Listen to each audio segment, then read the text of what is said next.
आज फिर भारतीय बाजारों में ज़बरदस्त उठाफटक देखने को मिली। जैसा कि पिछले कई दिनों से भारतीय बाजारों में गिरावट का मूड माहौल जारी है। एफआईआईज भी लगातार माल बेचते हुए दिखाई दे रहे हैं। उसके बीच में कल थोड़ा लगा था, पिछले 2 दिनों से यही लग रहा है कि भारतीय बाजारों में रिवर्सल आ सकता है, लेकिन संकेत वैसे नहीं थे। बाजार ट्रेप कर रहा है, फिर से नीचे आया, आज गैप डाउन दिया। निफ्टी में करीब 108 पॉइंट की गिरावट देखने को मिली। एक बार तो गिरावट 200 पॉइंट से भी ऊपर देखने को मिल रही थी, लेकिन फिर से बाजार में रिलायंस की वजह से रिवर्सल देखने को मिला। सुबह सुबह इन्फोसिस, विप्रो यानी कि आईटी सेक्टर में ज़बरदस्त गिरावट होने के कारण भारतीय बाजारों को तगड़ा झटका लगा और इसी की वजह से ही भारतीय बाजारों में ज़बरदस्त गिरावट का मूड माहौल भी देखने को मिला। बैंक निफ्टी जहां पे 750 पॉइंट की गिरावट यहां पे क्लोजिंग के साथ देखने को मिली। सेंसेक्स भी करीब 420 पॉइंट से ज़्यादा की गिरावट दिखा के गया।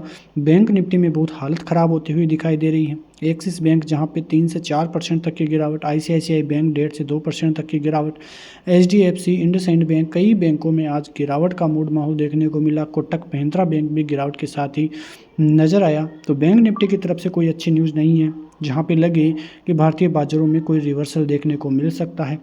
ऐसा कोई भी अंदेशा नज़र नहीं आ रहा है। वहीं अदर चीज़ों में भी देखें तो भारतीय बाज़ारों की तरफ से ऐसी कोई चर्चा नहीं है जिसकी वजह से कोई बड़ी तेज़ी देखने को मिले। यहाँ पे आप देखोगे तो सेबी की तरफ से भी बड़े संकेत आते हुए दिखाई दे रहे हैं, जहाँ पे सेबी ने फैसला लिया है कि जो कंपनियाँ हैं वो पंप एंड डंप करती हुई नज़र आ रही है, इसलिए उनकी ट्रेडिंग को बैन कर दिया गया है। बहुत ही बड़ी खबर सेबी की तरफ से आती हुई दिखाई दे रही है।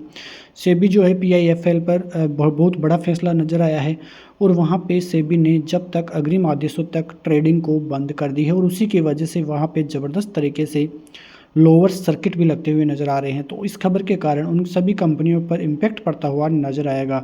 इस कंपनी के अलावा सेबी ने और 3 से 4 कंपनियों को इसी प्रकार से बैन किया है।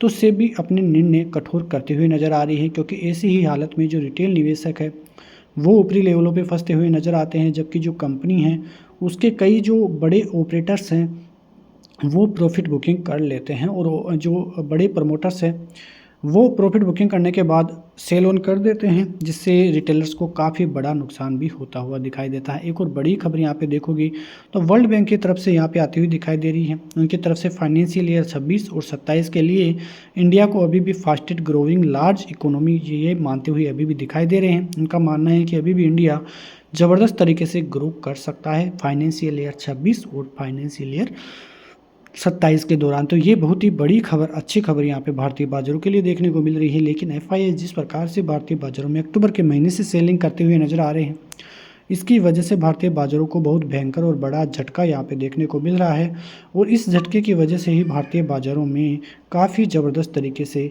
सेल ऑफ भी देखने को मिल रहा है।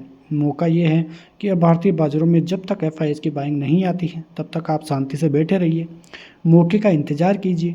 निफ्टी 23,000 के लेवल तोड़ता है तो आपको फिर 22,800, 22,650, 22,500, 22,200 तक के लेवल्स भी आते हुए दिखाई देते हैं और इनके बीच में यदि बाजार आए तो वो आपके लिए काफ़ी ज़बरदस्त बाइंग का मौका रहेगा। जैसा कि मैं लगातार आपसे यही बात कर रहा हूँ कि बाजार जब तक 23,500 के ऊपर नहीं निकलेगा तब तक कोई बड़ा रिवर्सल भारतीय बाजारों में हमें देखने को नहीं मिलेगा।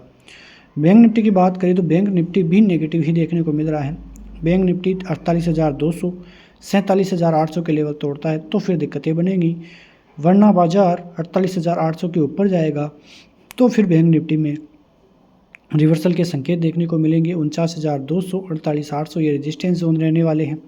इनको यदि ऊपर जाता है और इनसे रेजिस्टेंस लेके वापस नीचे आता है तो फिर से सेल ऑफ बढ़ती हुई नज़र आ सकती है। तो बहुत ही बड़ी खबरें सेबी की तरफ से यहाँ पे आपको देखने को मिलेगी और उसके अलावा अमेरिकी बाज़ारों से भी कोई पॉजिटिव संकेत देखने को नहीं मिल रहे हैं। वहाँ से भी ऐसे संकेत नहीं हैं जिसकी वजह से भारतीय बाज़ारों में रिवर्सल देखने को मिले जुले फीचर्स के संकेत ही आज भी वहाँ पे देखने को मिल रहे हैं।